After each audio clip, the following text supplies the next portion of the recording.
Okay, I got you. Let me see if I understand this level of stupidity all the way through. The convicted felon who said he ain't got nothing to do with what's going on in these files at all, even though he is specifically and directly implicated in these files by two people.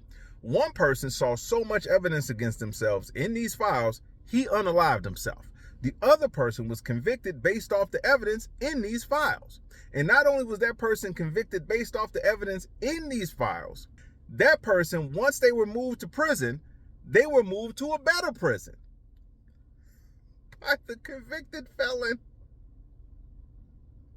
who said he ain't had shit to do with what that convicted felon did, even though that convicted felon literally named them in the files.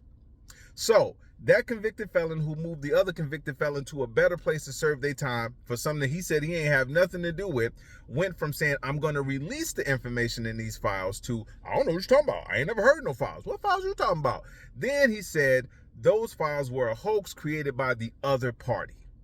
Follow me so far? I know, it's confusing as fuck.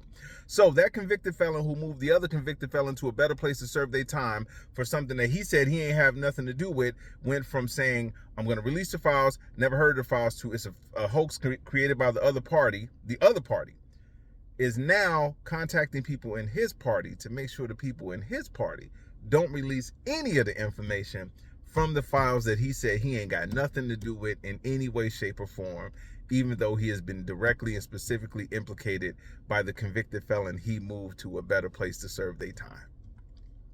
Do I got that right? Hey man, I'm about to fill out my Christmas list. Because if y'all believe any of this bullshit, Santa Claus, the Easter Bunny, and the Tooth Fairy real.